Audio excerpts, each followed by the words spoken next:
So a lot of people get nervous about buying a steak, and we wanted to show you a couple of really easy tips to get a good steak.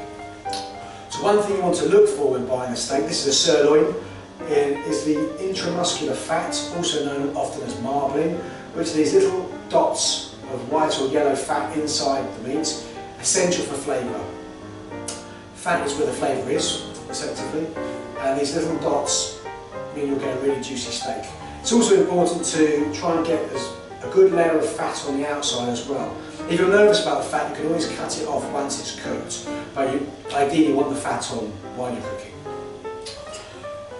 When cutting a steak, you want a good inch thickness so that you can cook it medium or rare. A thinner steak will be really difficult to crisp up on the outside and have medium or rare in the middle.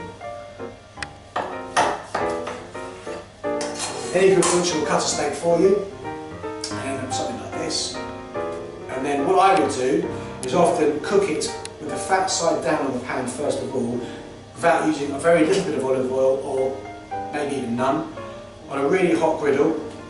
The fat will lubricate the pan for a couple of, maybe a minute or 30 seconds like this, and then 3 or 4 minutes each side. Always remember to let your steak rest. A good 5 to 10 minutes, it's not always easy, but a little bit of tin foil, put it to one side, let it rest, you'll really reap the benefits.